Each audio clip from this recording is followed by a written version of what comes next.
Thank you for joining our webinar today on how to manage workplace conflict. My name is Zoe Gell and I'm Marketing Manager here at CCIQ. Thank you very much to Brisbane Business Hub for working with us to make this event possible today. I would like to acknowledge the traditional custodians of the lands across Queensland and on which this meeting is taking place today. I pay deep respects to all elders past, present and emerging. So conflict or disagreement is in the workplace is a normal occurrence.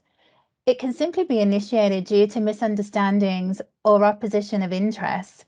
Workplace conflict can hamper personal and organizational goals, as well as decrease productivity. So by learning how to constructively resolve a workplace conflict, we can deal with challenging situations positively and create a better future for people in the organization.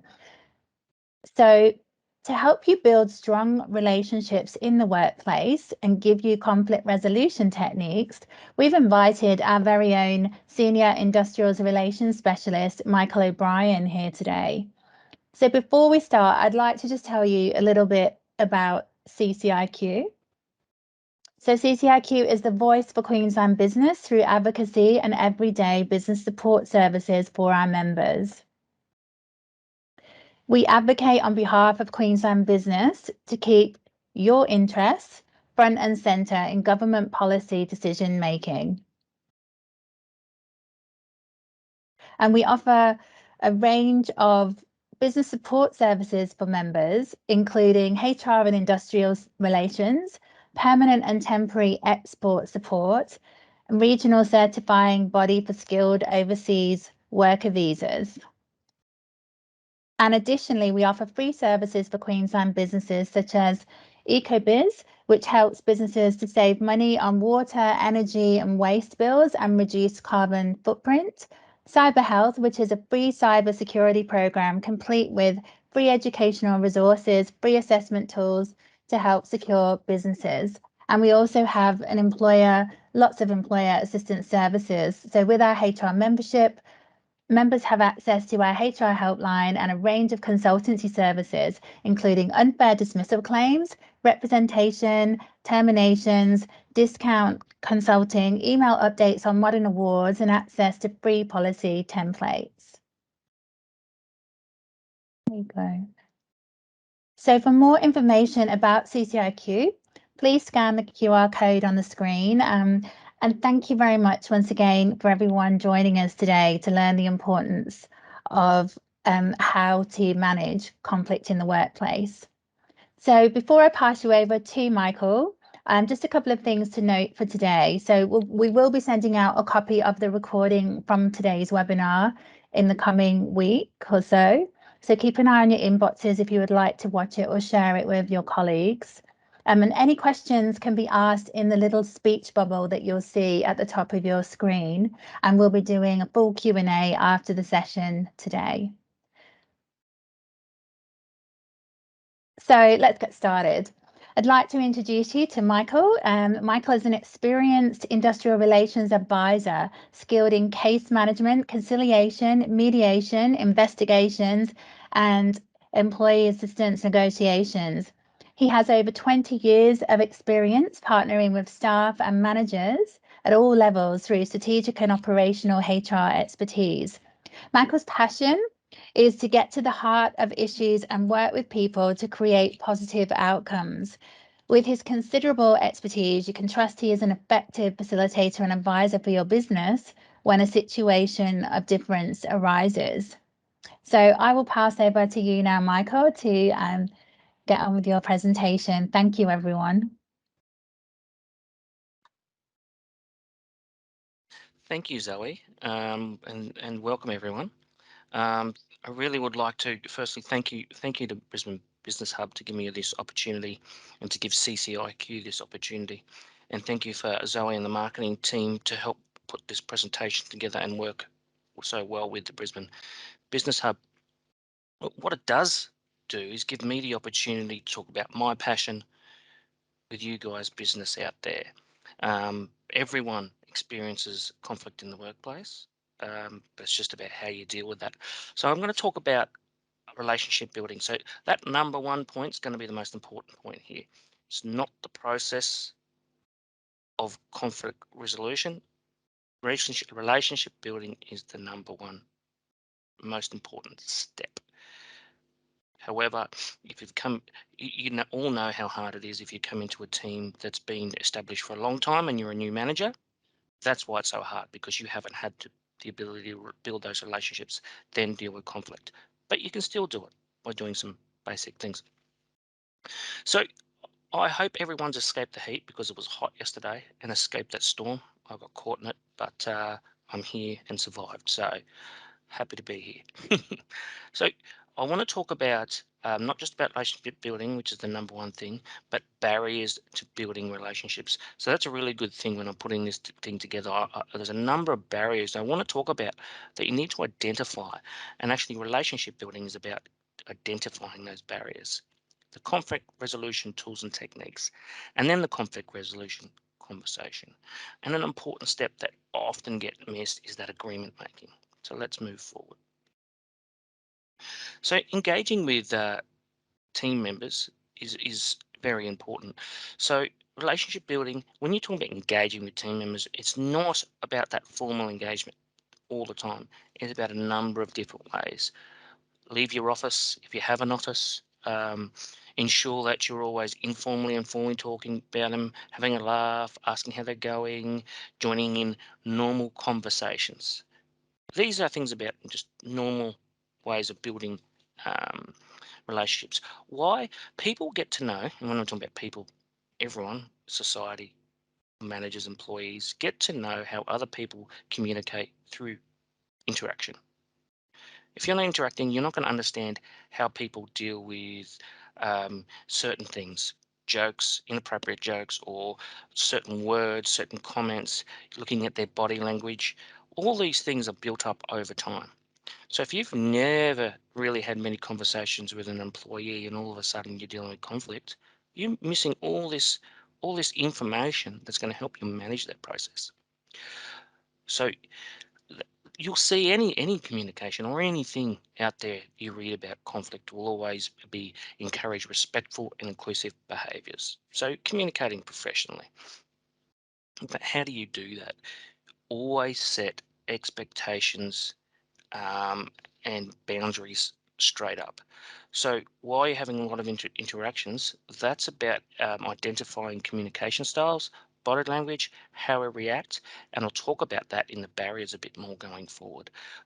But the next point, establishing and receiving feedback frameworks. Most important, as soon as an employee arrives, or as soon as you're in a seat as a manager, the number one thing you need to do is have that conversation. All right, Um, this is what I intend to do.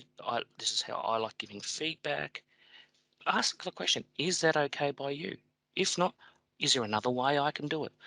When you're doing these, you're doing it in a style of questioning and sort of exploring in an open way. So you're not looking for an answer.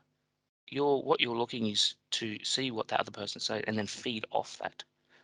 Sometimes you let the other person lead the conversation. So, okay, what do you mean by that?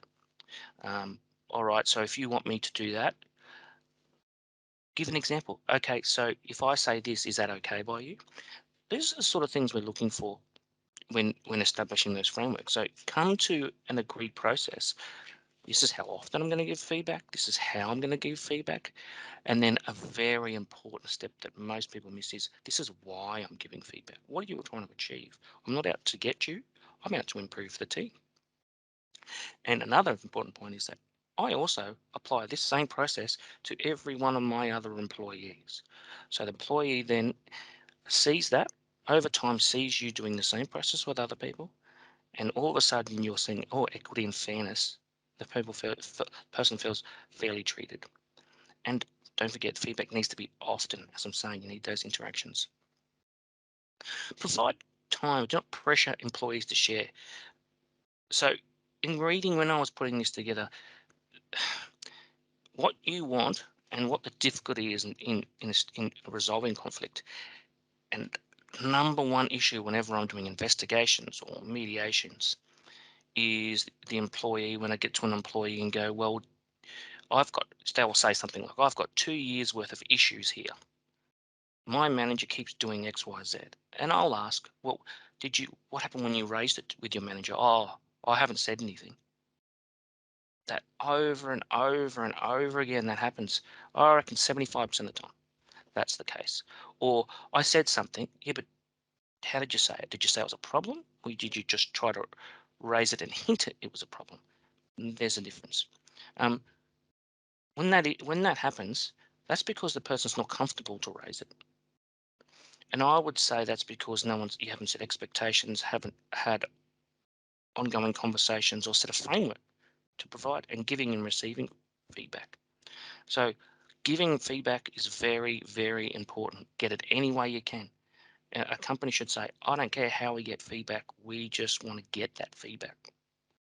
Because you can't solve problems unless you deal with them. The earlier you get the problems, the quicker you can solve them. If it goes on for 1 or 2 years, you're starting getting to the issues where trying to resolve that um, greatly increases the chances of an industrial dispute, fair work cover, etc. So up front, early, get the issue, then we can deal with it. Because if you get the issue, then you apply these tools and techniques that we're going to talk through later in the presentation, and away you go. So it's about establishing that, and I'm going to go into a lot about that. Um, so set expectations. So you should have like a general list of expectations that you have that you talk to every one of your employees often, and that should be a live document because it shouldn't necessarily be the same for every single employee because some employees communicate a different way and have different body language. Um, So if the earlier you start talking about that, the better.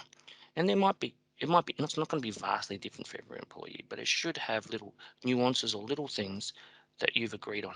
Write them down too. One thing that a lot of managers don't do is, okay, this is what we're going to do going forward. Great. And you leave the room and then 6 months later, nothing's changed. Write it down. So a practice is sending the employee a record of the meeting and just confirming record of our meeting. Shared understanding. You're going to never have a problem with, I thought you said this. I thought you meant that. That's not what I agreed to. That's not what I thought. You hear those conversations. Creating a code of conduct. So not necessarily you need to create a code of conduct in all situations, but if you have a large team, more than 2 or 3 people, create a code of conduct and do it as a team. Don't A mistake you'll do is you create a code of conduct and you give it to your team here. No, you can create a skeleton. But let's get together and create a code of conduct for our team.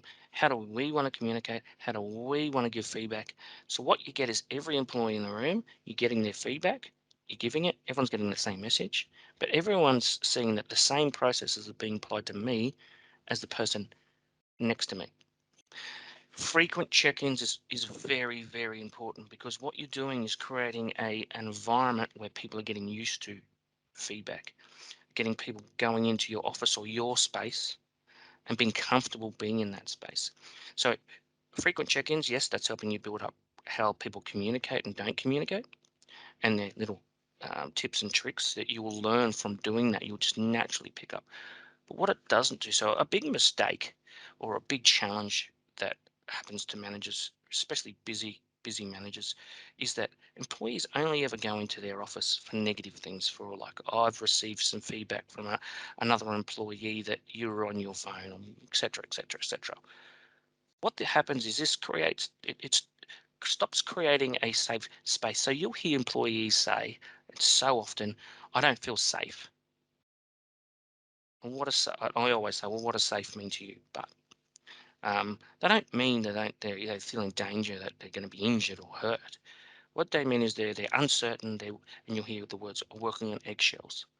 So what happens is that if you only ever call an employee in for negative reasons, is that They know they're getting called in for a negative reason. Every other employee knows around them knows they're getting called in for negative reasons. So when they get back to their seat, they're very uncomfortable, and it takes a long time for that uncomfortable feeling to go away. So I heard once that they said for every one negative interaction with a manager, it takes 5 positive ones to overcome that one negative one. So that's something I always have in the back of my head. So then they know. Then if you're an employee and you see another employee go into the office, you know that person's getting in there for some negative reason, and all of a sudden the perception is that they, and you'll hear a lot, like a employee say, "I never get any positive feedback." So if you're only ever going in the office to talk about negative things, then that'll happen. So frequent check-ins is one of those things that should be positive mostly, and you already should have set expectation about, if I have feedback, negative or positive, this is how it's going to happen, and this is when. So you already what you're doing is cutting down uncertainty. So employees know exactly how it's going to happen, when it's going to happen, and how they're going to be treated. Understand boundaries. There are certain things that employees, you will say, like, if there's a guy in the workplace, say, Frank, you never talk about this with Frank. So what we're saying is that you've got to understand your employees, and some of those things not to go near. Doesn't mean you don't talk about them. So you park all the issues, but go, okay, those boundaries, understand the boundaries. When can I talk about that, and how do we talk about that? Because sometimes the boundaries are, I don't like going towards XYZ, but you have to talk about it for work. So you need to set out, okay, if we need to talk about it, how are we going to approach that subject? Leave it up to the employee to come back with to you, um, and then design something and agree on it, put it in writing. Okay, this is what we're going to do, agree to going forward. And it may be, okay, so if we need to communicate to the team about that, how do we agree that we're going to go back and communicate to the team about that? Get their agreement. It may be there are givens. So it may be, I have to talk about the team about this, because if we don't, they're going to mention this topic. You're going to be uncomfortable, and next minute we're going to have a problem within the team. So how are we going to go back and communicate it? So explaining why you're doing. Celebrate success, important. Everyone knows that. Everyone's heard about that. But just acknowledge it some way. Um, and depending on what it is, if you're doing those frequent check-ins, you should always have it with that one-on-one employee, but share it with the wider team as well. Um, Constantly manage issues in line with best practice. So that means within handling issues when they come up in a way. So best practice would be, and my advice would be, questioning and exploring. Don't try and get it over quickly. So never, ever, ever go in with an accusatory happen. So if someone gives you negative feedback, the last thing you need to do is go, so and so told me this. Why did you do it? As soon as you do that, that could completely damage the relationship, depending on the person's personality and communication style. Already done. Never come back from that. Go in there with, okay, I got some feedback from Sally. Can you tell me what happened there? Let the employee lead the conversation. They'll say, oh yes, I did this, I shouldn't have done that. Okay, so tell me why you shouldn't have done that. They're leading it. You're not saying you're there, or you're going with them. They're the ones that said they shouldn't do it, and then now you're getting them to explore it. And then once they've had their story and you've listened to everything, you got two options. You go, okay, thank you for that. All right. You use their words. Okay. So I heard you say that you shouldn't have done it, and next time you should have done this. I agree. You're agreeing with what they've said, and you're using their words. All of a sudden you're not going in there really harsh against them. Then as a manager you go, okay, so this is what I expect next time. Make an agreement. Okay. When that happens next time, let's do this. For example, if you're getting frustrated and you feel like you're about to yell, you stop and come straight to me and we'll discuss it, and then we'll work out a strategy. Oh, okay, that'll be wonderful. Document it. Document it. And next time it happens, you can bring that email. Okay, oh, we discussed this. How come you didn't do that? I couldn't help myself. Okay, so maybe we need to get you some training or some other help to help you do that. Those are the sort of things you need to start thinking about. And you can see I'm really spending some time about setting those boundaries, setting the expectations, and setting up the frameworks to manage not necessarily conflict. Conflict is both good and bad. Little issues that can stop them getting to conflict, um, because that's the best way prevention. Building positive relationships. So any manager out there, I would suggest, I put situational leadership. That's because I would suggest doing a course in situational leadership, how to manage someone based on their situation in the workplace. Because there's a number of different things. So you're going to think communication style. I'm going to talk about that. Their personality, and I'm going to talk about that. But their work situation. So work situation is, okay, how motivated is that person? Do they have the skills to do the role? And if so, why aren't they performing? Because they're not motivated. Or maybe the person doesn't have the skills. They're motivated, but they don't have the skills to do the job. So then we've got the issue of people trying to do too many things or too high a level before they're ready. And that's why all these problems are coming up. So when you do situational leadership, so there's a lot of work on identifying what the employee's work situation is. Then what are the appropriate responses to each of those things? So I would encourage people to do that. But the key thing here is that some of these barriers here I'm going to talk about are things that setting relationships or building a relationship. This is what you're going to being identified. So when you're in a difficult situation or dealing with something really difficult, you already know the person's way they operate within these areas, so you can communicate effectively with them. So what I'm talking about, objective and feeling. So why I put that first is because this is the biggest source of conflict between managers and employees I've ever seen in 20 years. So I am a very objective person. That's probably why I'm in HR, but I can empathize with people well. So, what happened, and investigate and go through the process and then apply a solution based on that process that's fair. Done. Feeling people are, I feel, so they're guided by their feelings. So, um, some of the tips are that they need their feelings uh, affirmed, or a manager needs to be empathetic to that feeling. They don't need to agree, but you need to acknowledge that feeling. I hear you feel that, um, and I can hear you feel this, but there's an outcome we need to reach, and we'll work through that and do that questioning technique and exploring technique. If you don't do that, what you hear is feeling people say, my manager doesn't care. My manager just yells at me. My manager is just, I can't tell what my manager's thinking. They're up and down all the time. Um, and a lot of managers who are really struggling with the relationship say, oh, I can't be bothered doing that. It's too hard. It can take a lot of energy for a person who's very objective, because there's scales of it, to um, to manage a person that's a big feeler, someone, and both. There's nothing wrong with both. You need both types of people in the workplace. Um, and you'll see a lot of feeling people within different industries. So social services, community services, disability services, nursing, and other or religious organisation, churches. A lot of feeling people, and that's why you get a lot of opinions, and there's a lot of these things coming everywhere, and it's hard to manage. They need their feelings acknowledged. Not see if you might resolve the process, but not acknowledge their feelings, and it's not resolved for that person.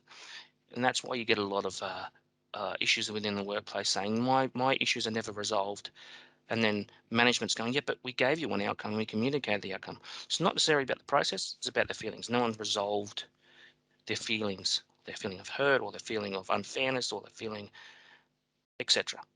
So your job is to identify that in your interactions. Is this person objective fit? If they're feeling, what am I going to do about it? Process versus results oriented. Uh, there are two. So everyone's personality is different, and um, a lot of people like myself, like to jump straight to the outcome. I'm a doer. Let's get it done. Great. Um, doesn't mean you can't do the other side. So I'm a result person. I want to get to the outcome and I want to do it.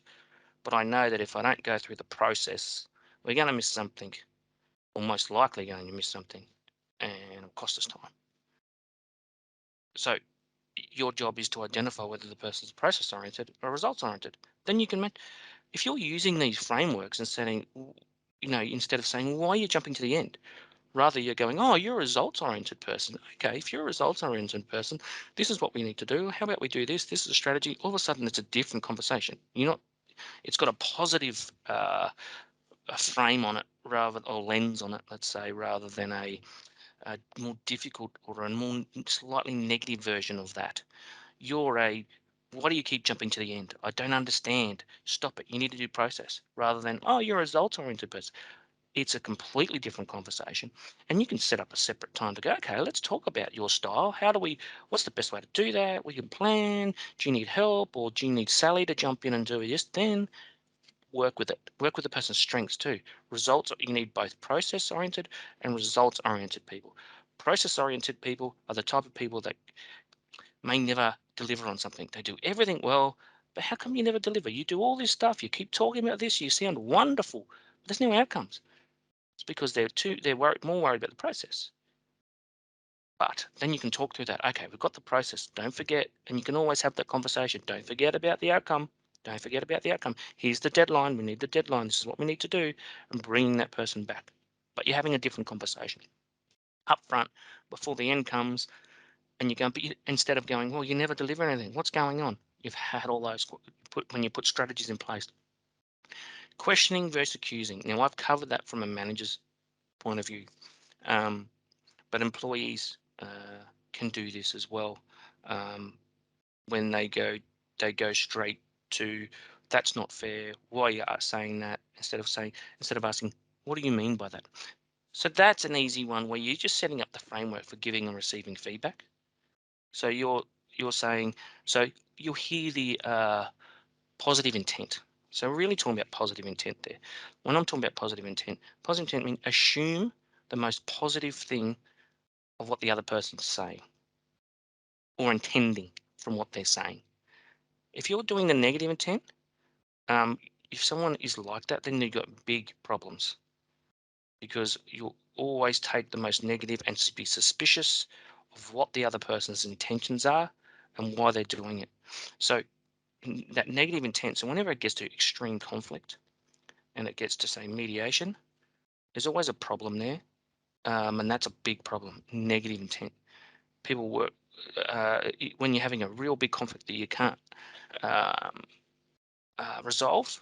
Often both parties are parked in a negative intent area, and you want to switch it to positive intent. But you need to set that framework up front. It'll solve a lot of problems. Okay, so talked about some of the communication styles that are a barrier to building relationships. So really that comes back to, once again, setting relationships and identifying, and then you can do something about it. Some barriers to addressing conflict and why some people never raise things is fear of ruining the moment. So when is it the right time to raise something? So often employees, managers will wait for the right time to raise it, and they won't raise it when everyone's happy and everything's going well. Yesterday I heard someone say, well, someone asked a manager, why didn't you raise it? They said, well, it just went away and everyone seemed happy, so I didn't want to raise it. Well, that's when you raise it. When someone's happy and everything's going well, that's when to raise it because you're most likely to be successful. You don't want to raise it when things aren't going well because the person's less likely to be responsive. So a sign of a good working relationship is being able to raise issues and have conflict and resolve them in a positive way. So yeah, so don't avoid not raising it because it went away and everyone's happy. No, that's the right time to raise it. Have those conversations. You can acknowledge, oh, everything's going well. What about this? So what's happening with this? Questioning.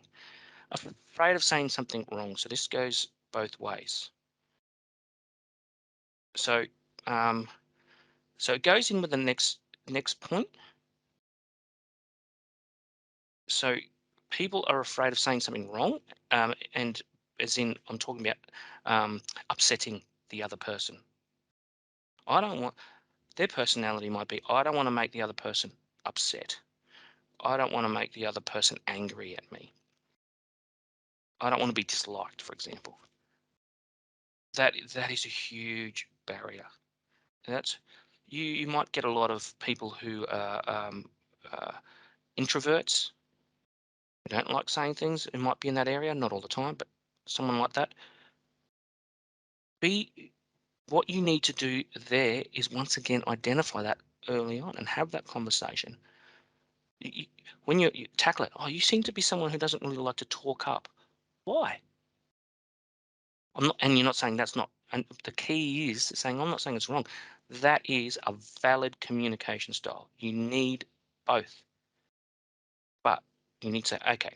So if you don't like talking up in meetings, how do we get from you feedback? It might be a different way. They might like to email it. They might like to have a one-on-one discussion with the manager. There's got to be a way to get it. So that's a given.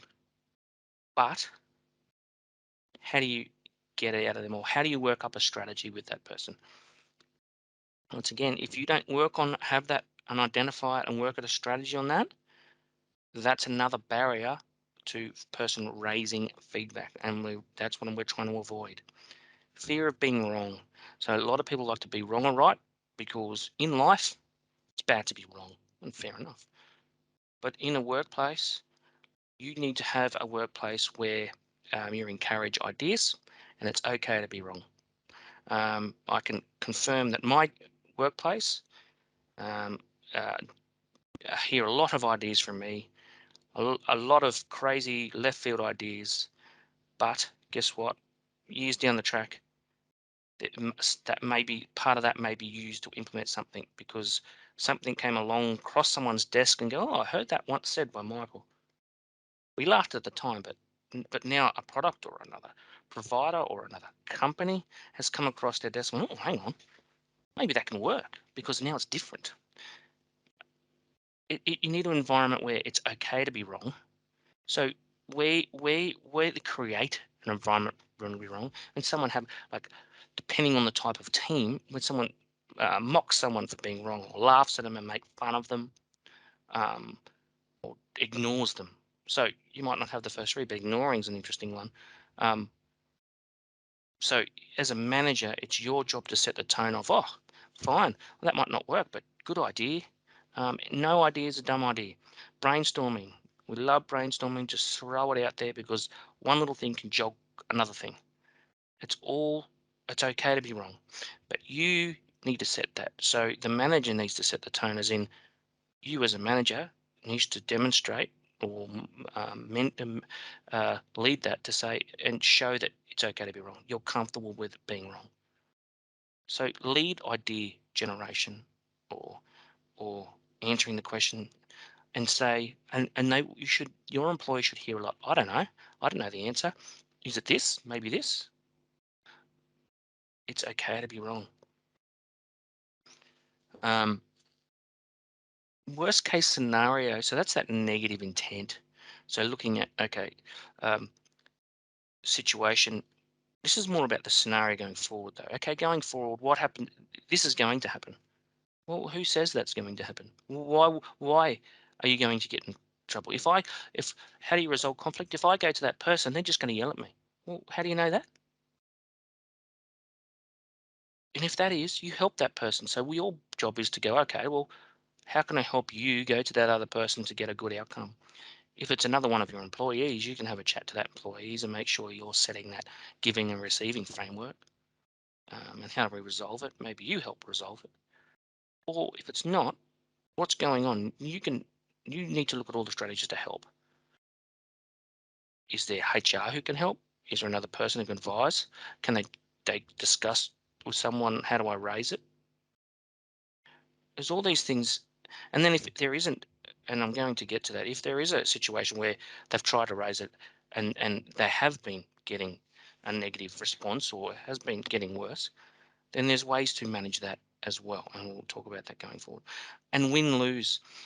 So when people get into conflict, they mistakenly think it's either I'm going to win or lose. And so they're going to stick to their position because I'm winning, I'm not going to lose. And they're not going to budge.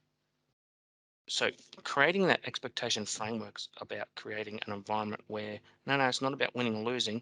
It's about us resolving this and getting a strategy to move forward. So it's not about me or you. It's about the workplace, or it's about the process, or it's about the issue. So take it away from the person and person's feelings. But you need to set that up at the start. But you need to identify all those things and what the personalities are like, so you can manage it. Conflict prevention. Okay, so we've got through the whole relationship, identifying person's communication style. Um, yeah, I think, and then communicating some of those barriers to raising feedback.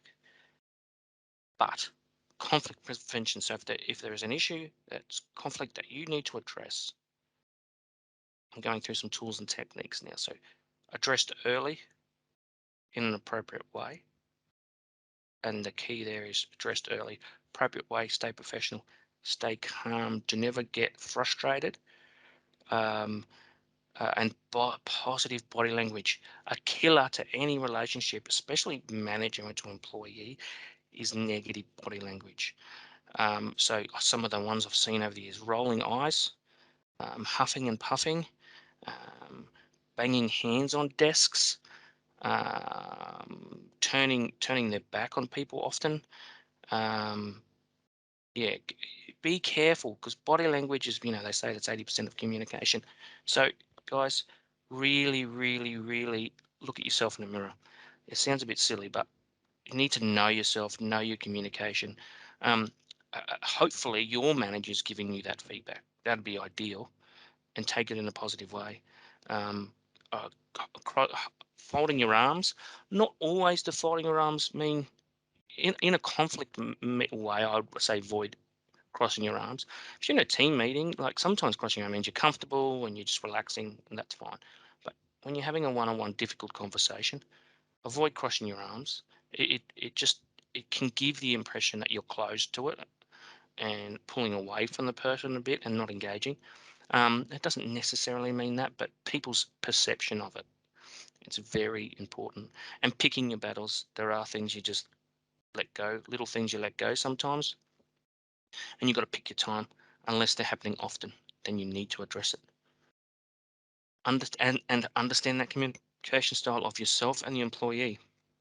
I always recommend going through, doing a little things with employees to understand your communication style and their communication style, and some of the barriers to it. Something like a Myers-Briggs is my favorite.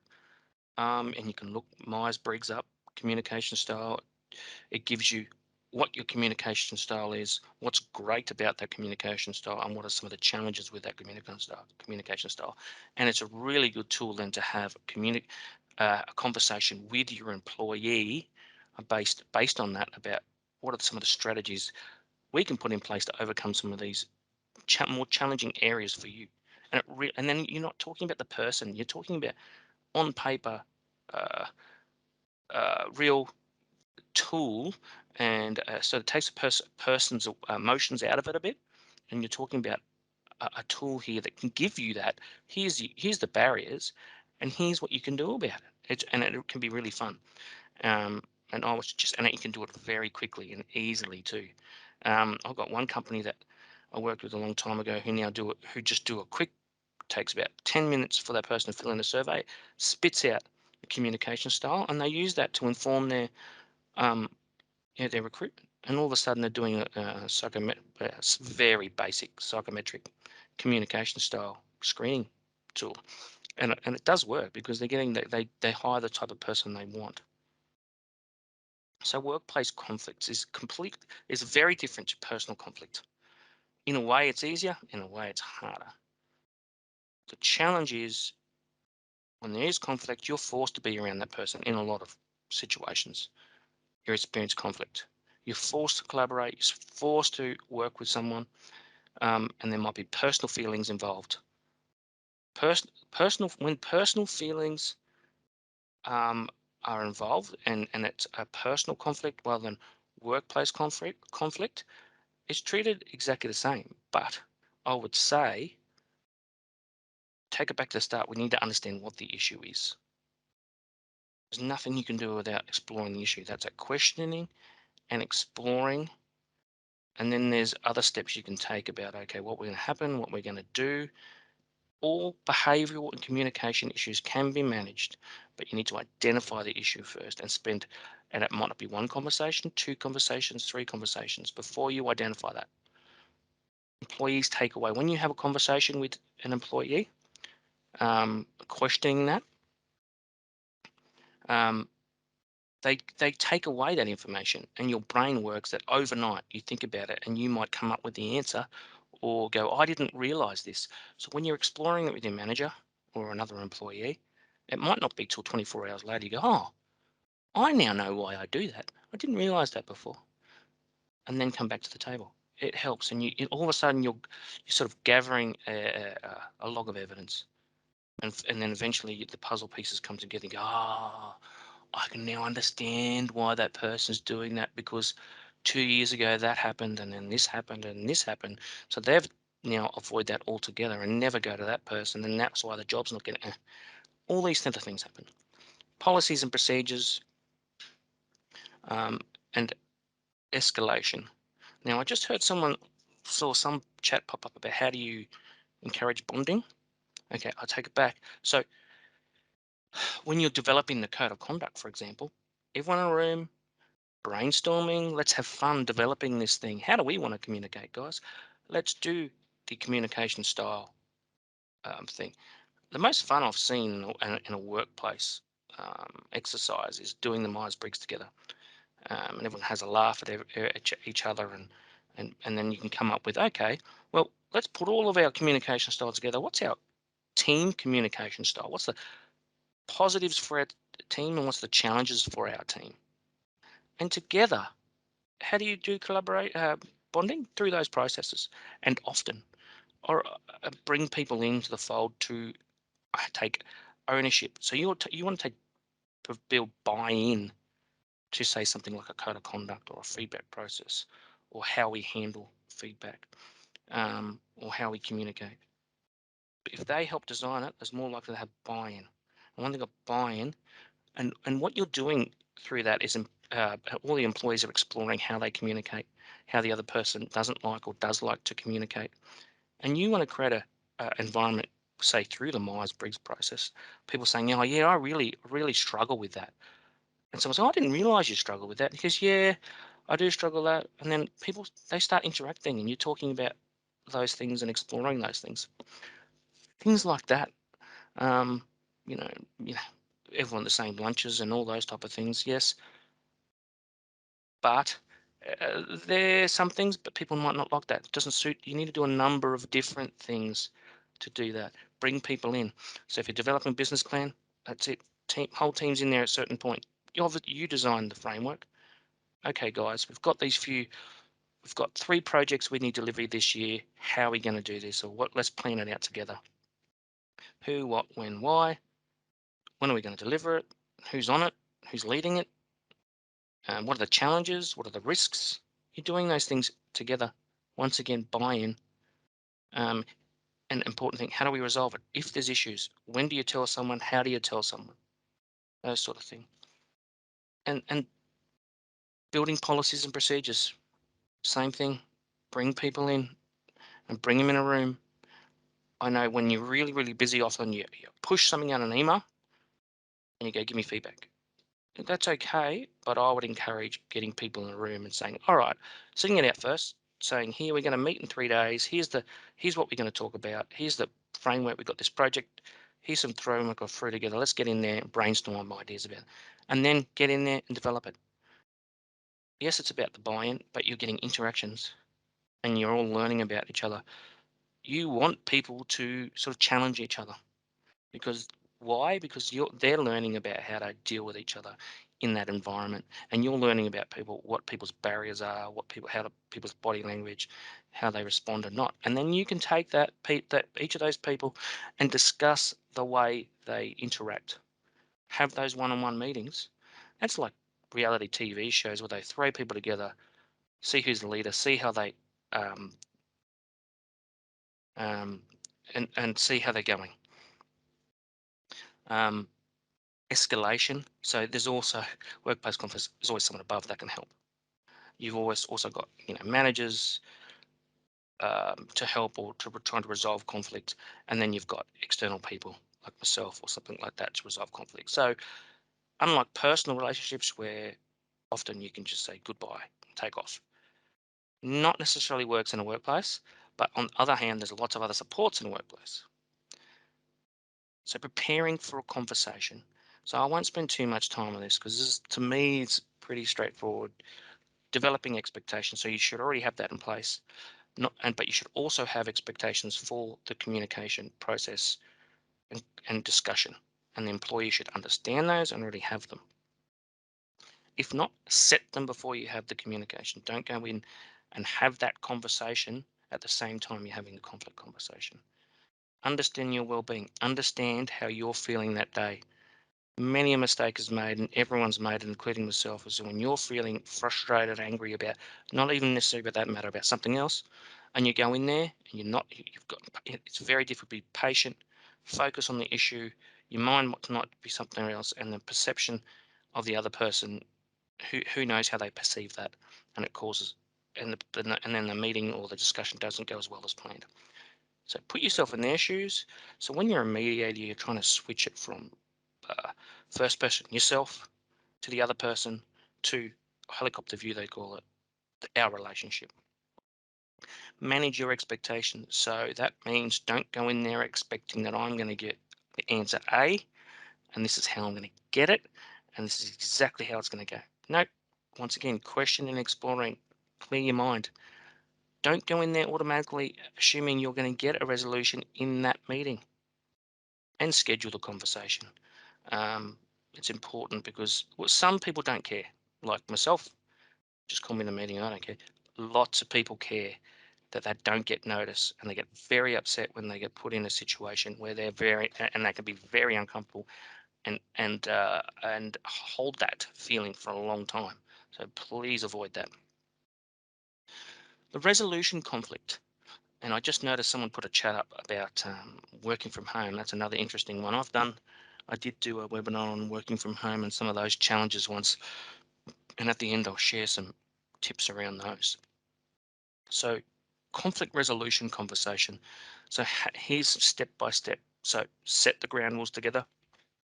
So, never go, here's the expectations and here's how we're going to communicate. Always ask, look, you've read these. Are you comfortable with that? And this is a meeting, once again, separate meeting, not the conflict meeting. Is there anything you change? And until you get those in place, then go with this. Clarify the topic. So when you do, say, formal mediation, you set an agenda. So here's the 3 topics that we're really covering in this discussion, and then go through topic to topic. Don't let it go to the next topic without going topic to topic. Bring them back to the topic.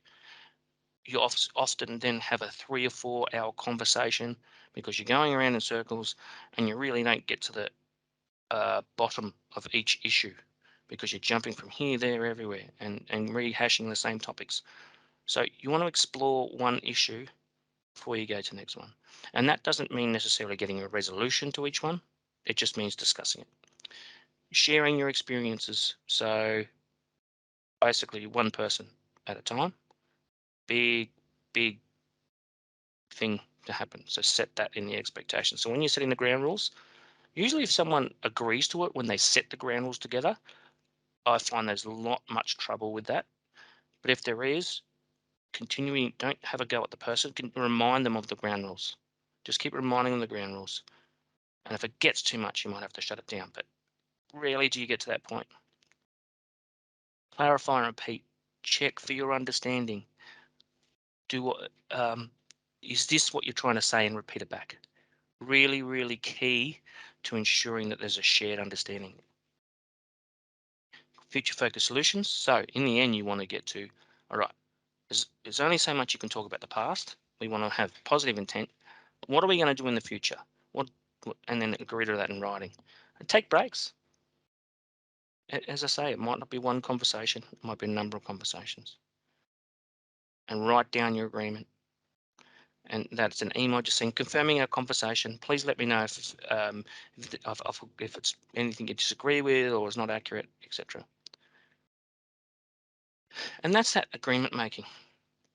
It ensures you're both on the same page, ensures that there's appropriate communication going forward. You've agreed on how you're going to communicate, what you say, what I will say and do next time, and what you will say and do next time.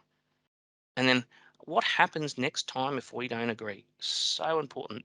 A lot of people miss that out. Guys, get that in. A resolution process. Very important. How are we going to resolve it? What's the process? Who says what? And if we can't resolve it, what do we do next? It's also, when you're talking about resolution, it's also about, okay, it might be when I get upset, what am I going to do? And that might be one of the agreement outcomes.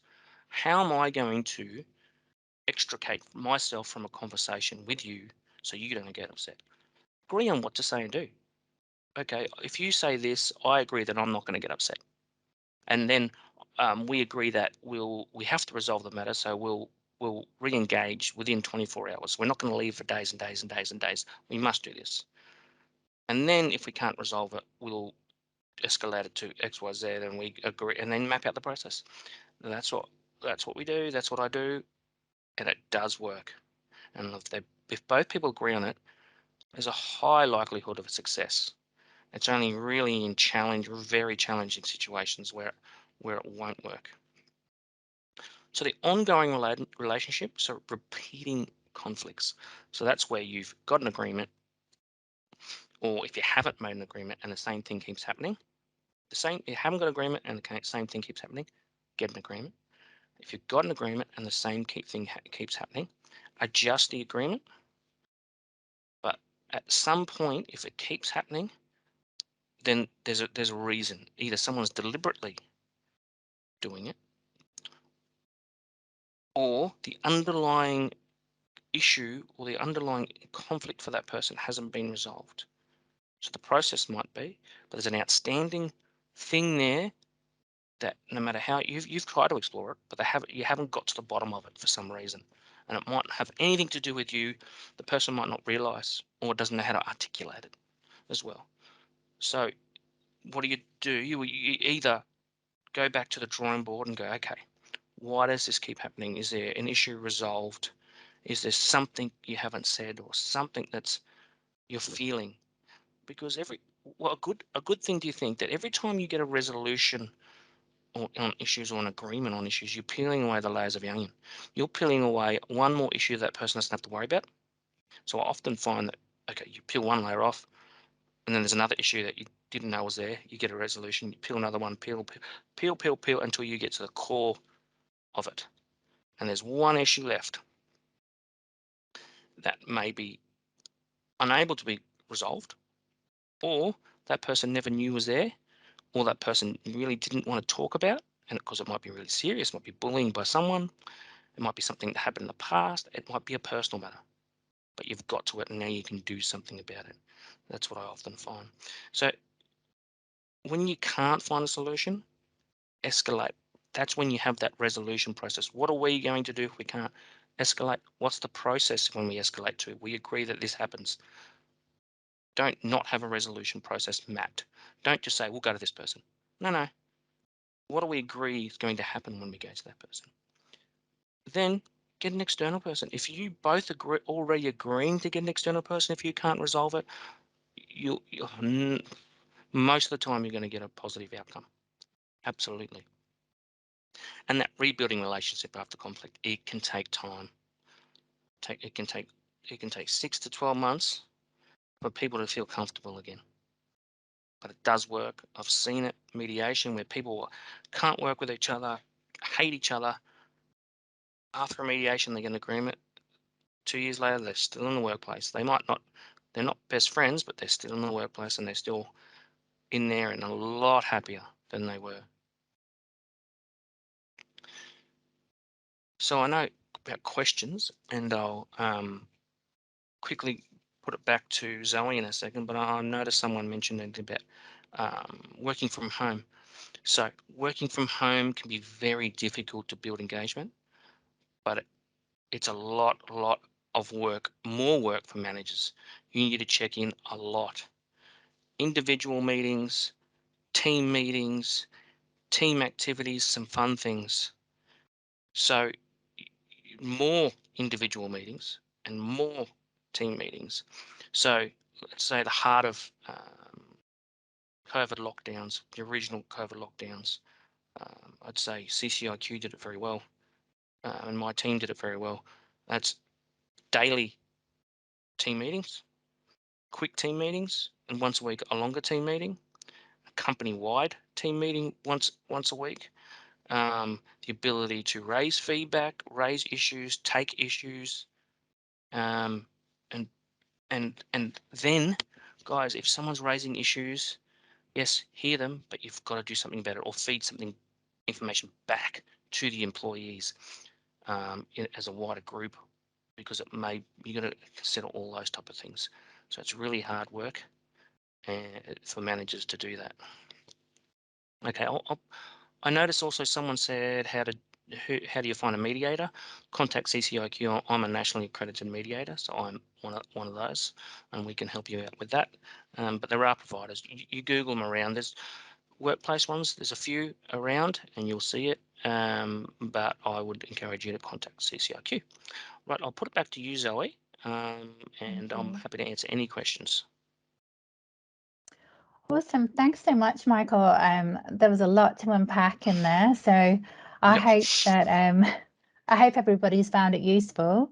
We have had some questions that have come in. So I think some of them you've answered, but let's just have a look here. So the first one I've got here is from Taryn. What would you recommend if there's conflict and resolution, but the offending party treats you differently and is very cold towards you afterwards? And I guess you've kind of talked about mediation. Is that the only option? I mean, what would you No, you recommend? need to go back. I'd say you need to go back and readdress why. So, in in the resolution, there should have been, okay, from now on, this is how we're going to communicate going forward, right? And it's different depending on the relationship. If you're talking about manager and employee, and the employee is still um, acting cold, bring it back to revisit. Okay, we agreed on this. I've noticed. So So we've agreed on this communication. What's happening for you? I'm just want to revisit for you. I'm just wondering, are you comfortable with these? Can you do this? Don't accuse them. Don't go in there and say you're doing this. You agreed to this, and you're not doing this. Be inquisitive to begin with, because you want them to tell you what's. They might go, yes, I agreed to it, but this is still not resolved, and I'm very unhappy about this. Oh, okay, let's go tackle this. Explore first. They might say, if they say something like, yes, I agree to it, but no, I'm not doing it. Well, then it can be a disciplinary action. Flip over to that. But revisit it, ask them, question, then decide what's going to happen. Great advice there. Another one that we've got here, and again, I think you kind of touched on it with the onions and the peeling back and the layers. Yep. But how do I identify if it's a work conflict or if there's a personal element involved? So, for example, when two people are running for the same position. Yeah, that's difficult. I've had I've been in that same situation, been same position. In fact, yesterday there was another client I was at who has an issue as a result of that. Um, the same position usually comes down to setting expectations about outcomes.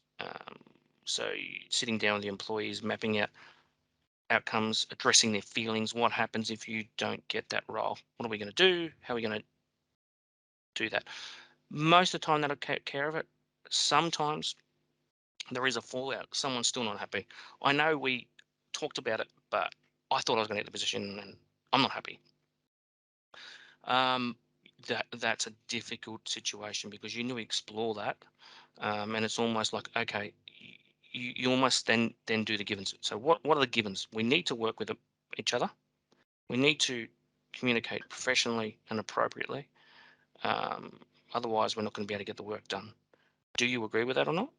I haven't seen any person say no, I don't agree with that. They always will agree to that, and then you go, okay, so what are we going to do about it? Um, it may be, don't say this, but the person may say, oh, I can't work anymore. Well, great, I'll help you leave.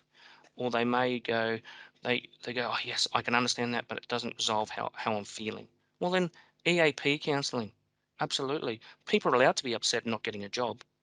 Put a plan in place. Treat it as a mental health issue and call it a mental health issue. So what strategies are we going to put in place?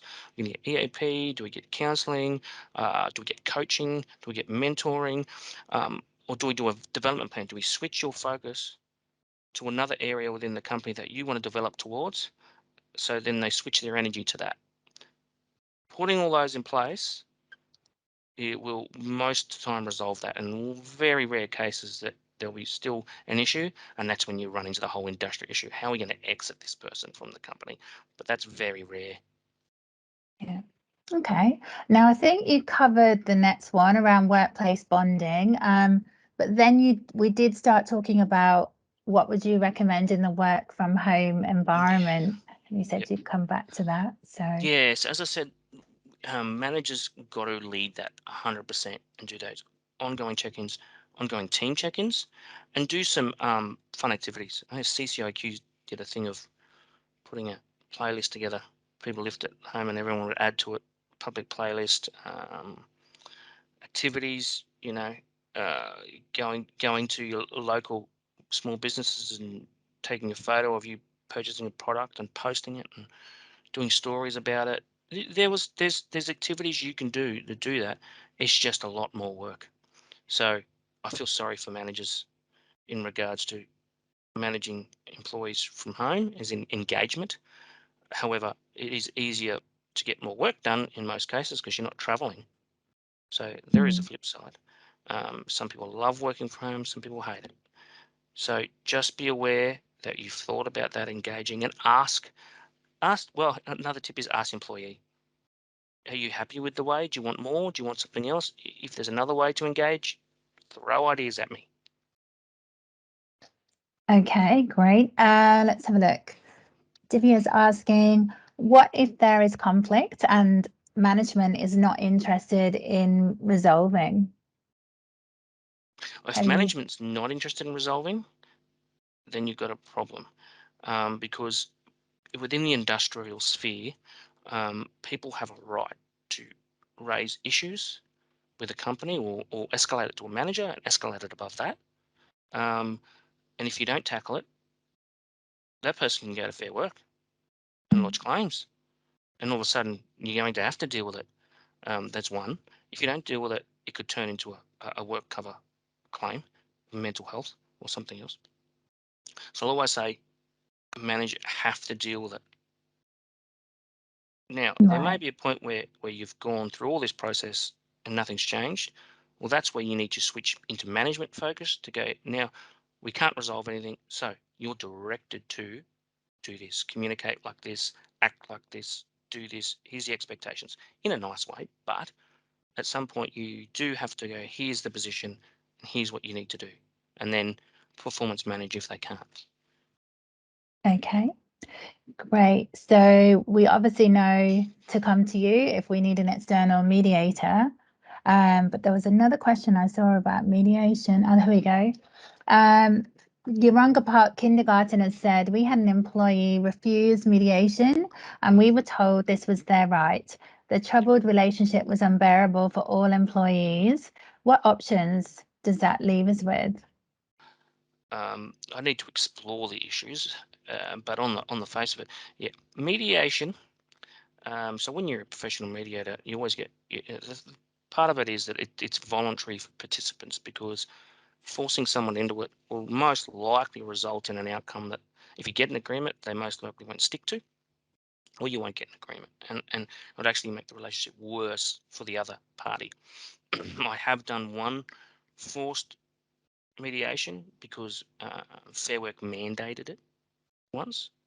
In fact, we got a good outcome with that, and parties were good, so I was lucky with that. Um, but yeah, it should always be voluntary. Okay, then I would say, okay, take it back, explore, explore, explore. What I do is not worry about anything else with that person, rather than just defining what the issues are and getting on paper agreement with that person that these are the issues. And until you get to that point, there's nothing you can do. Um, and then try to resolve them. And if you can't resolve those, you need to decide whether that person can be in the workplace or not. And then, if not, exit strategy. And when you're talking about exit strategies, you're talking about there is a way to if deeds of release, and you can pay people out or have discussions with people, but that's a very, very risky process. And I would definitely be contacting someone like CCIQ or a lawyer before going down an exit strategy. Um, but if I can get to the of what the issues are, then I can usually help. Okay. Divya again has said, what if it's the client causing conflict? Yes, absolutely. Well, it depends how much you want that person's business. But if it's a big client with a lot of money that you depend on, um, it's it's it's relationship building. You just got to pump a lot of time into that person, define what the issues are, define who the issue is, how high up in that organization is the client that's causing the problem. If it's the owner of another company, there's not much you can do about it. You've just got to decide whether you put up with it or move on. But if it's someone, an employee down the run, you got to cross your I's and dot your I's and cross your T's in getting the information together. What are the examples? What are the issues? Define them once again, and then what's our strategy? Who's best placed to go and try to tackle those? Raising it directly with the employee, the contact with the company first, but then you may need to escalate it. But you want to develop a strategy. What's the best way to escalate it so we don't get fallout here? Is it someone having a Okay. coffee with someone, a beer with someone, and who's best placed? Okay, so we've got a question from Grace. How common is it in your experience for normal work relations following conflict resolution? I find that both managers and teams have to be very courageous and committed to work towards this. Otherwise, employees tend to create walls or become defensive to shield and protect themselves, and it's hard work to restore. Absolutely. Yeah, courageous is a good point. After there is an issue, yeah, the manager needs to be the most courageous. They need to put their walls down and put themselves out there. Once again, to be wrong, to engage more. So often an issue is that I don't engage much because in the past there's been issues and I don't want them to happen again. So the courage is no, you've got to do the opposite. That means you've got to sometimes you've got to let issues happen. So you can Yeah. identify, tackle, and put things in place. And every time one happens, you can put something else in place. Eventually, you're going to have something in place for all of those issues and be able to conduct a very positive meeting. And the more positive meetings you have over time, the more comfortable people will get, the better it goes. Those issues eventually go away, but it takes some time. Okay. We've had a question from Nicola, and I think some of this may have been addressed, but I'll read it out.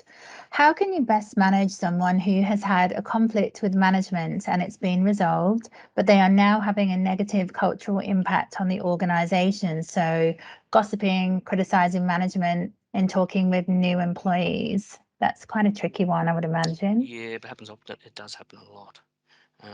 It usually means, okay, to start with, I'd say it usually means something hasn't been resolved, like the process, but their feelings haven't been resolved. they're upset with something. So Mm. there should be more exploration about that, questioning, and you tackle it. You don't let the gossip go. So there should be something in place that says, and we've agreed that there is no gossiping, there is no negative comments, um, and then you should have the already set up framework. So agreed that if I get feedback about you, this is how I'm going to raise it and when. So they know. So for example, if you've heard that they're gossiping, give them the feedback. So I've heard this. What's going on? Don't accuse them. Just say what's going on, and then you can say, well, I thought we agreed. What's happening for you? Talk about you caring for that employee. Don't get them in trouble yet. Wait till you've resolved that conversation before going to the point of, okay, what are we going to do? You've agreed to this and you didn't do it. What are we going to do? And it may be after you get that answer that you might have to performance manage them, but give them that chance to put their position out there, because they may bring something up that they haven't before that you resolve that helps them. Okay, we've had a question from Brooke, and I'm not sure whether we've covered this one either. So do you have any advice on how to manage employees who are negative and or not happy with any outcomes or actions taken? Yeah, it's usually because something hasn't been resolved for Yeah. them, once again, and it's exploring and getting to the bottom of that, asking the question, okay, what would you like to happen? Yeah. Um, what would you like for us to do? What would you like? Ask all those questions and get them out there. Explore, explore, explore. Have conversations with them. Um, that's what one thing. If never resolved, it's usually feelings haven't been resolved. And feelings are irrational. But if they feel like haven't been treated fairly, even though the company believes they have, well, why? What are you going to do about it? Mm. Um, and then set expectations going forward. Once you've explored it enough, there's no more exploring to be had. Okay, then you get to the position of, this is what we're going to do, and this is what you're expected to do, and you've got to hold that person to it. If they step outside that, then performance manage them. But don't do that until the issue's been fully explored and you can't talk about it anymore. Okay. And a final question is from Harpreet, who has said, what do you do in a situation where a manager has preferential treatment towards an offending person? When is a good time to get HR involved, or is that not something that usually gets a good outcome?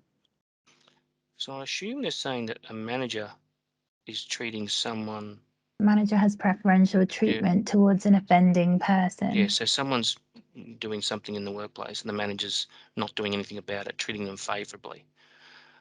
Well, straight away I'd be asking, okay, where's that manager's manager? So that manager's manager should have set up feedback frameworks, having conversations, expectations, performance feedback, and it should be in that. Um, and if that manager doesn't know about it, then it's someone's responsibility to go and tell that, escalate it to the manager. Otherwise, it's going to keep happening. Yeah. Not necessarily. I wouldn't go to HR straight away. I'd give it to the manager. Manager's job is to go to HR, not someone else's. Okay. Thank you. Well, we don't have any more questions, so I hope everyone will join me in thanking Michael for today's session. You can find Michael on LinkedIn, and we'll share his details with you in the email that we send out with a copy of the recording from today. Thank you very much to the Brisbane Business Hub for enabling us to organise this session. And if you do have any other questions, feel free to reach out to us and we'll pass any questions on to Michael to review and respond where he can.